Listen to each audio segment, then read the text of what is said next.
On the morning of October 14, 1944, the fog hung thick over the Vosges Mountains in eastern France, turning the pine forest into a landscape of shadows and whispers. Private First Class Daniel Mercer crouched in a foxhole on the western slope of Hill 312, clutching a rifle that had arrived in a cardboard box from Montgomery Ward just 18 months earlier. His platoon mates had been laughing about it for 3 days straight. They believed standard-issue weapons were the only tools worth trusting in combat. They had no idea they were about to witness something that would make them question everything they knew about precision and persistence.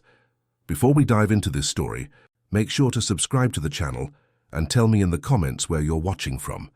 It really helps support the channel.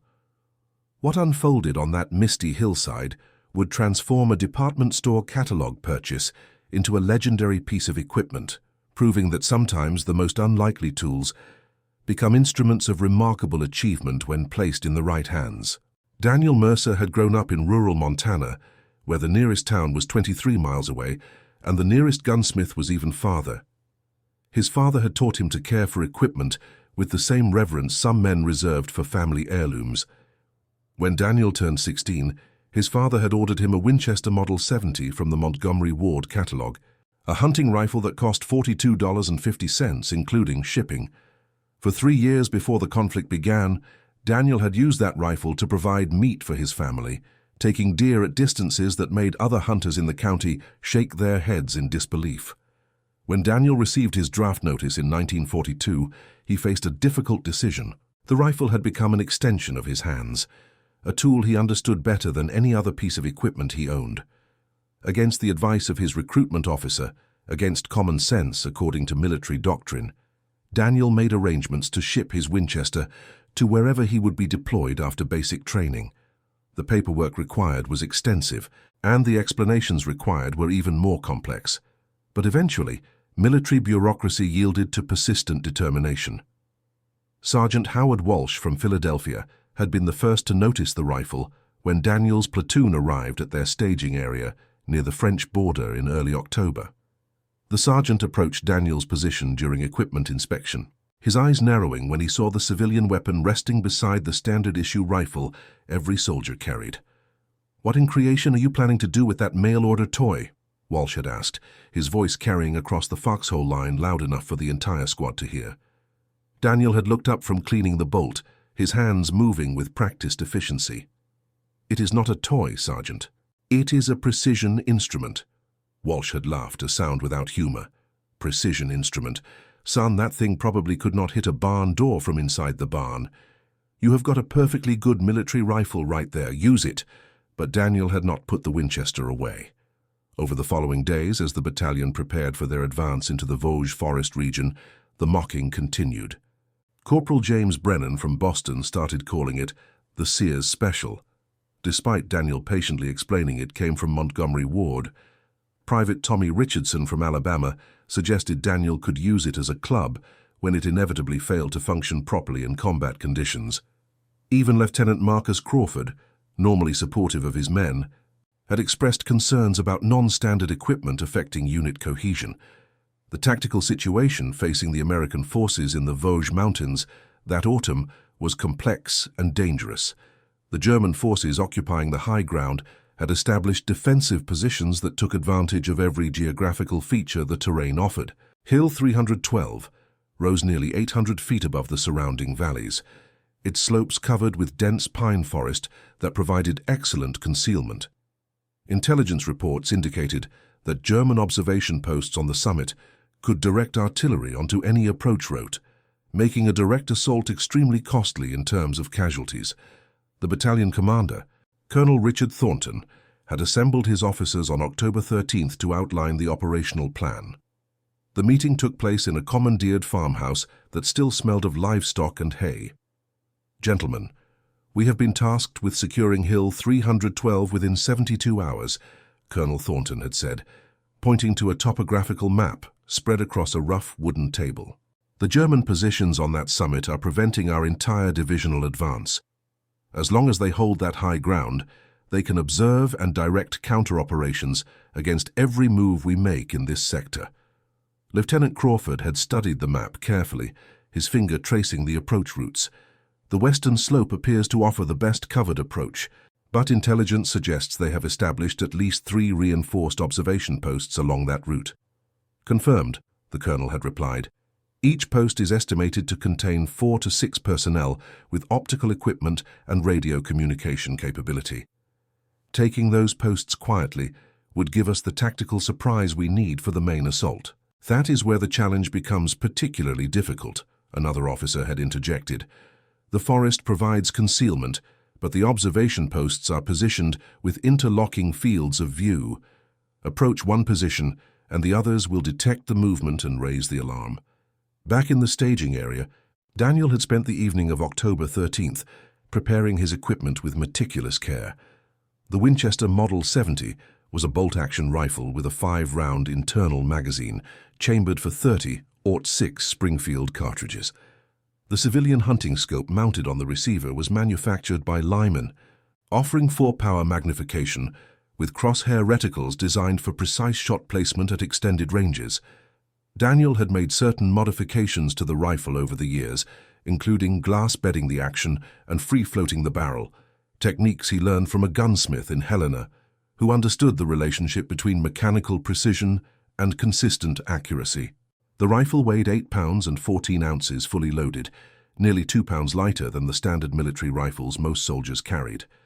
The barrel measured 24 inches in length, and Daniel had counted every round he had ever fired through it.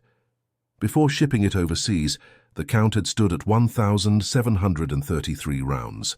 Since arriving in the European theatre, he had added another 42 rounds during practice sessions, when ammunition could be spared, and skeptical officers wanted to see whether the mail-order rifle could perform.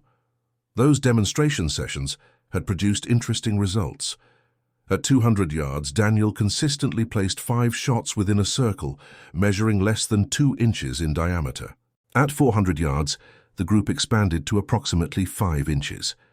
These measurements meant little to most infantry soldiers, who rarely engaged targets beyond 100 yards, but they meant everything for the specific type of challenge the battalion now faced. Private Eddie Morrison from Tennessee had watched one of Daniel's practice sessions with growing interest. Morrison served as a scout, responsible for forward reconnaissance, and he understood terrain and observation in ways most riflemen did not. "How far out can you reliably hit a target the size of a man's head?" Morrison had asked after watching Daniel place 10 consecutive shots into a faded paint mark on a tree trunk 350 yards away. Daniel had considered the question carefully. "In good light, with stable shooting position, minimal wind, I would say 400 yards with high confidence, maybe push it to 450 if conditions were ideal." Morrison had whistled softly. "That might matter more than you realize. Those German observation posts on the hill are positioned in elevated heights that give them excellent sightlines, but also make them visible from specific angles if you know where to look."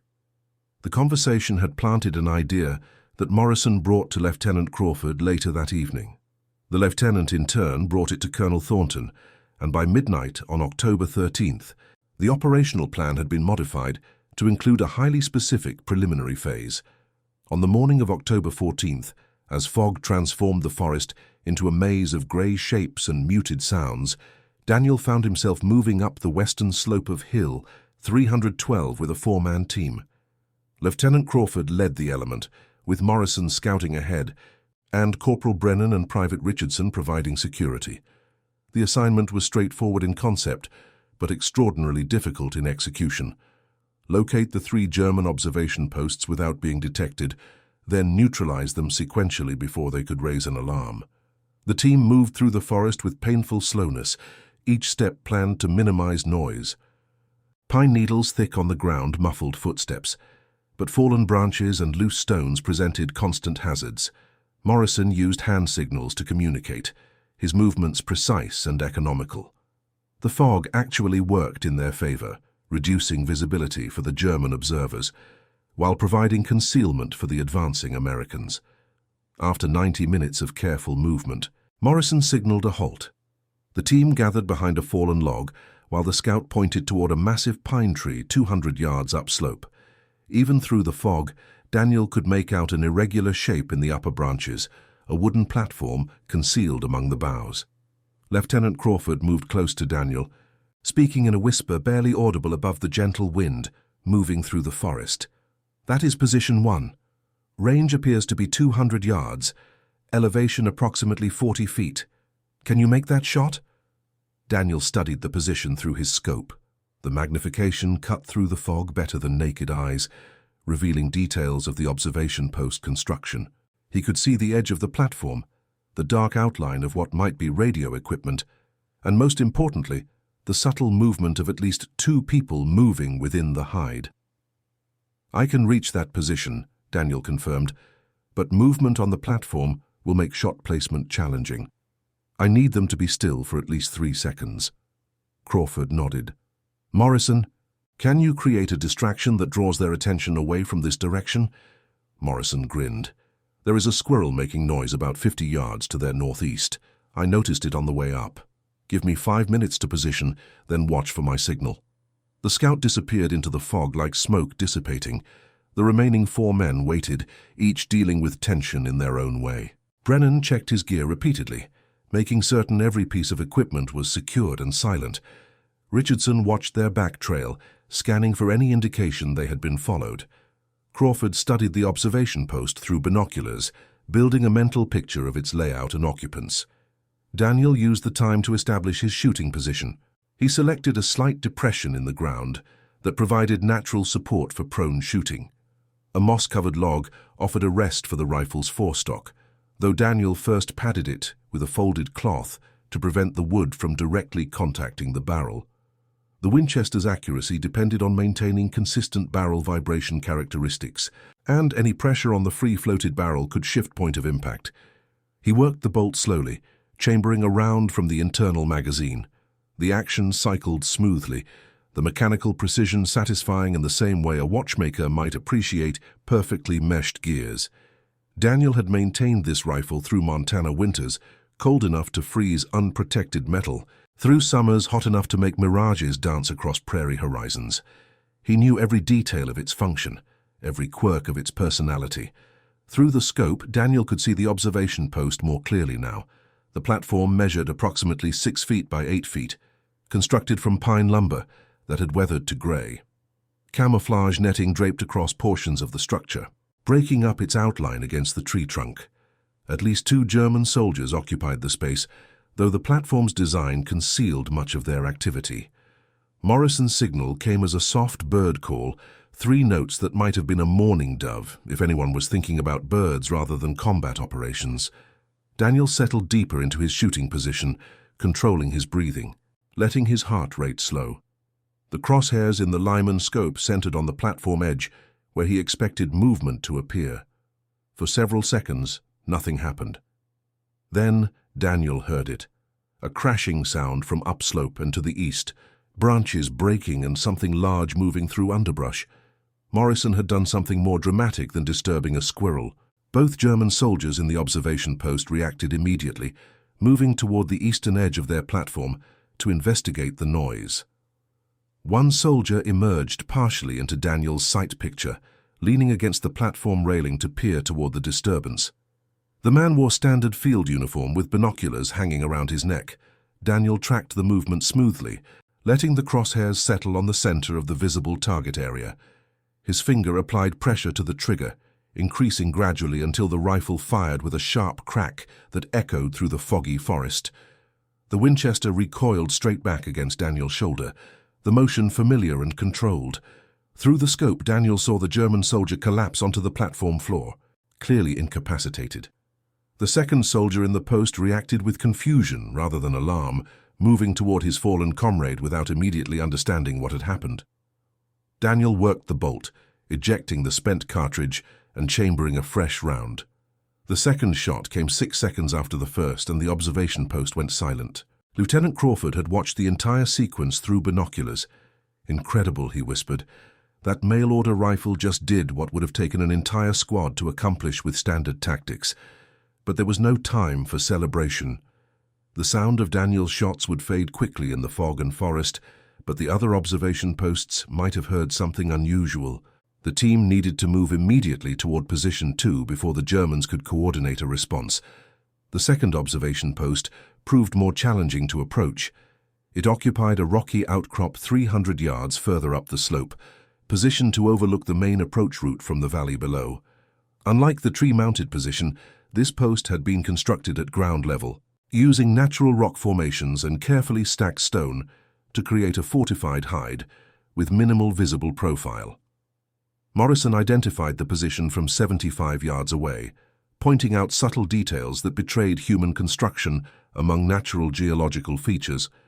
The embrasure for optical observation was visible as a darker shadow within the rock face, positioned to provide maximum field of view while offering protection to the occupants. "This one is different," Crawford said quietly. "That position has overhead cover and rock protection. A rifle shot through the observation slit would be extremely difficult." Daniel studied the position through his scope, evaluating angles and possibilities. The range was approximately 320 yards, with minimal elevation difference. Wind appeared negligible, though fog made conditions difficult to assess accurately. The real challenge was the limited target area. The observation slit measured perhaps 18 inches wide and 6 inches tall, and shooting through it would require precise knowledge of what lay behind the opening. "I need to know the interior layout," Daniel said. "How deep is the position? Where are the occupants positioned relative to the embrasure?" Morrison considered the problem. "Based on the rock formation, I would estimate the position extends 8 to 10 feet into the hillside. Standard procedure would place optical equipment directly at the observation slit, with radio gear and personnel positioned deeper inside for protection. So shooting through the embrasure might not reach the occupants." "Probably not effectively," Morrison confirmed. The team studied the position for several minutes, each man contributing observations and ideas. Private Richardson, who had remained largely silent throughout the mission, finally spoke up. "What about waiting for them to emerge? They have to leave that position eventually. Whether for relief, supply, or just basic needs." Crawford shook his head. "We do not have time for a prolonged observation. The main assault needs to begin in less than 2 hours, and we still have position 3 to deal with." Daniel continued examining the observation post, his mind working through possibilities. Then he noticed something interesting. The rock formation that provided such excellent protection had one weakness. It channeled any approach to a narrow path along the eastern side, where the terrain fell away steeply. Anyone exiting or entering the position would be exposed for approximately 8 to 10 feet, visible against the rock face. "If we can make them think they need to evacuate the position, they will use that approach path," Daniel suggested. "They will be exposed and vulnerable during that movement."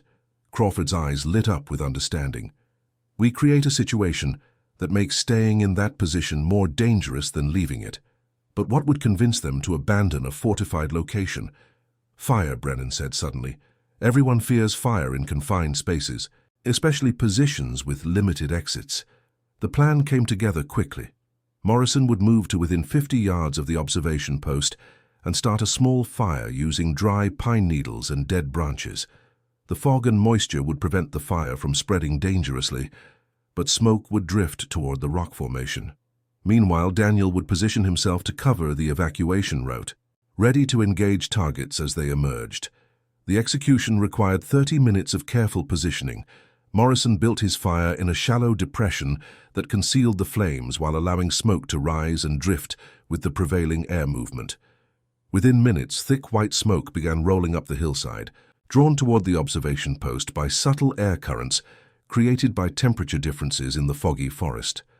Daniel watched through his scope as smoke began infiltrating the rock formation. At first, nothing happened.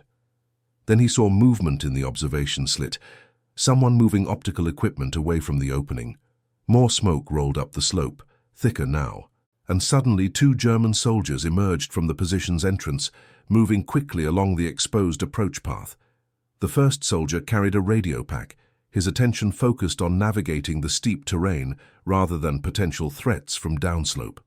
Daniel centered the crosshairs on the man's center mass and fired. The Winchester cracked, the bullet covering 320 yards in less than 4/10 of a second. The German soldier dropped the radio pack and collapsed onto the narrow path.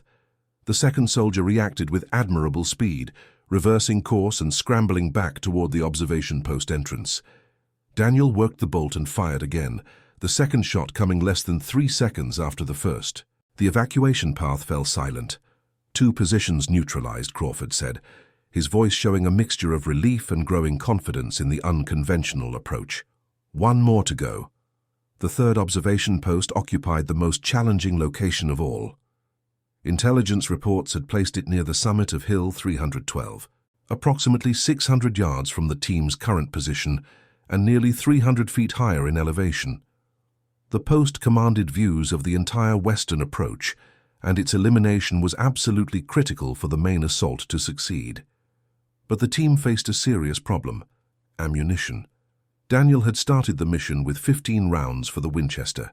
He had expended 4 rounds engaging the first 2 positions, leaving 11 rounds for the final approach and any unexpected situations.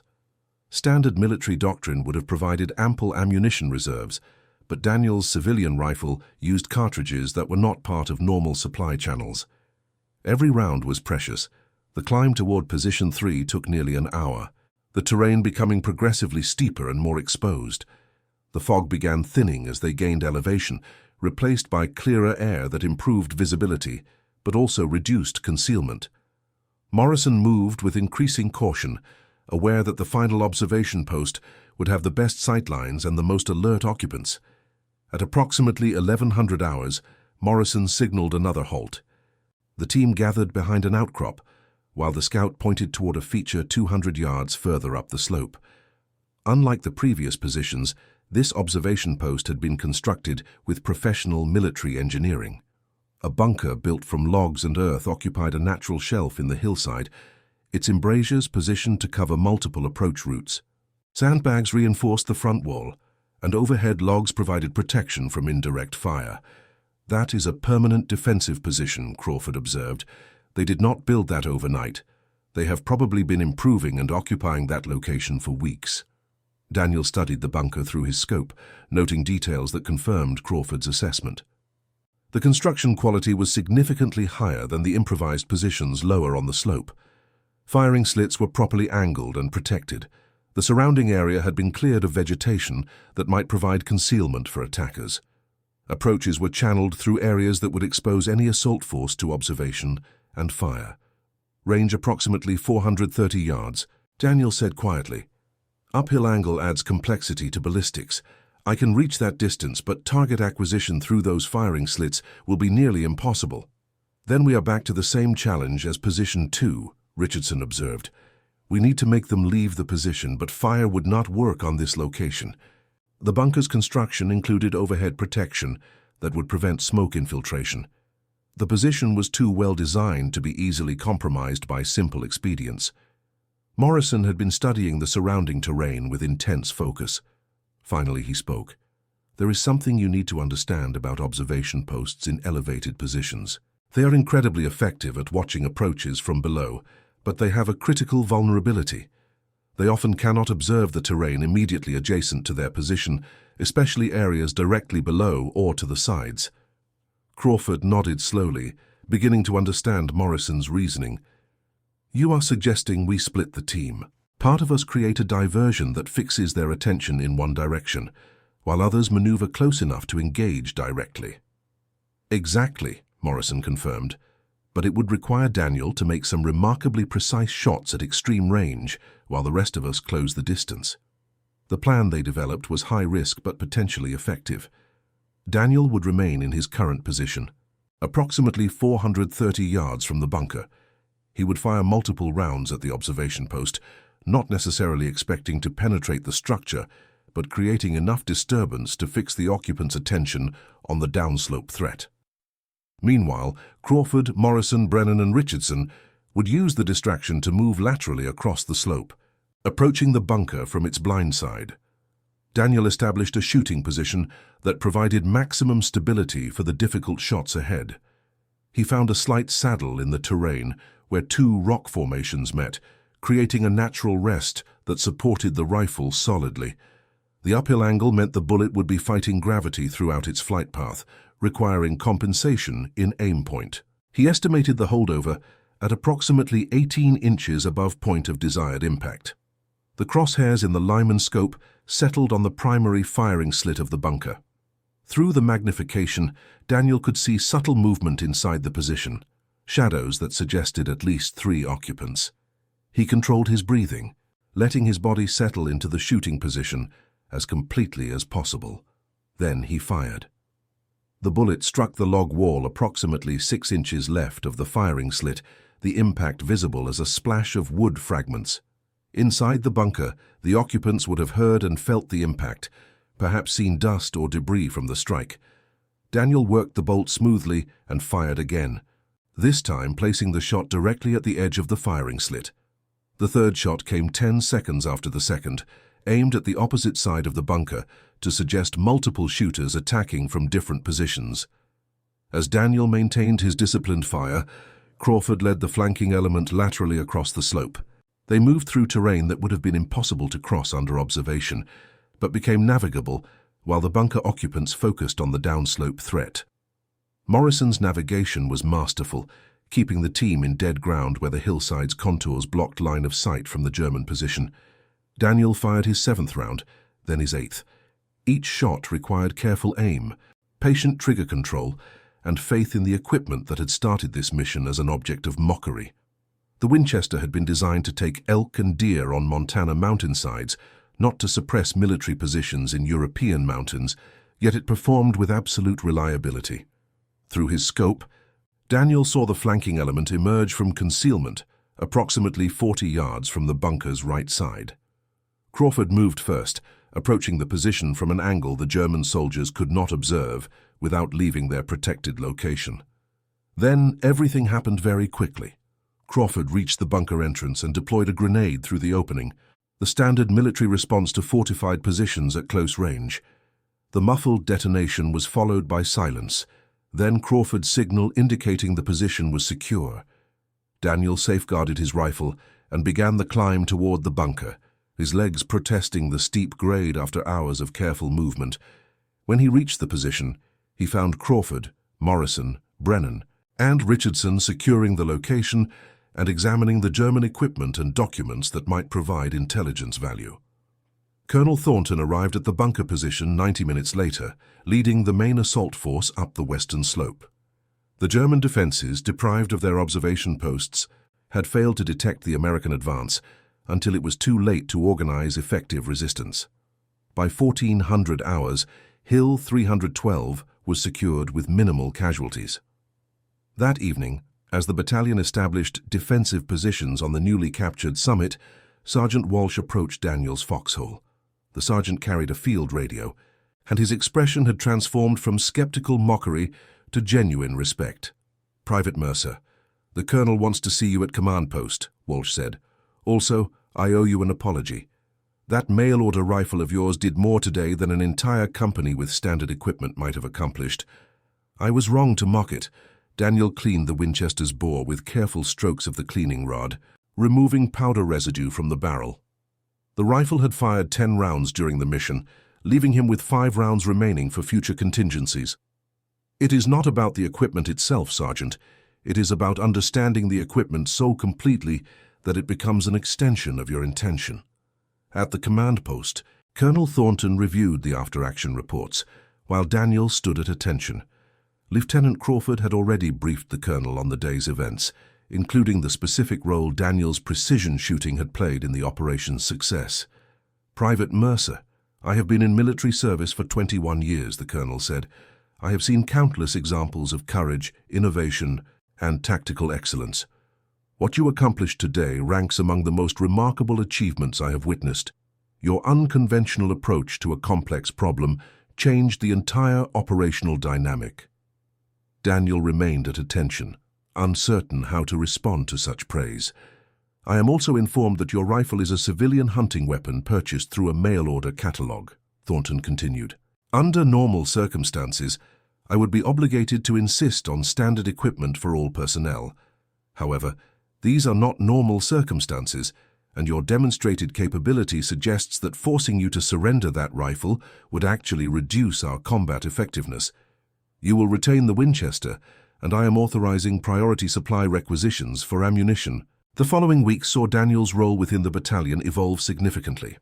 He became the designated precision marksman, deployed whenever situations required shots beyond the effective range of standard rifles. Word spread through the division about the Montana private with the mail-order rifle, and the story grew with each retelling. But for Daniel, the rifle remained simply a tool, no more magical or remarkable than the farm equipment his father had taught him to maintain with care and respect. What mattered was the relationship between tool and user, the hours of practice that built intuitive understanding, and the confidence that came from knowing equipment so completely that it disappeared, leaving only intention and result. On December 6, 1944, during operations near the German border, Daniel used the Winchester to engage a German observation post at an estimated range of 480 yards, establishing what battalion records would later cite as the longest confirmed effective engagement by a private soldier using non-standard equipment during the entire European campaign. The rifle that had started its journey as a $42.50 purchase from a Montgomery Ward catalog ended the conflict with an unofficial combat record that exceeded many purpose-built military rifles. It participated in the liberation of 14 French villages, supported 3 major offensive operations, and according to Lieutenant Crawford's meticulous records, directly contributed to the success of 37 separate tactical actions. After the conflict ended, Daniel returned to Montana carrying the Winchester in the same cardboard case he had used to ship it overseas. The rifle resumed its original purpose, taking deer to feed the family, though now every shot carried memories of foggy forests and mountain slopes an ocean away.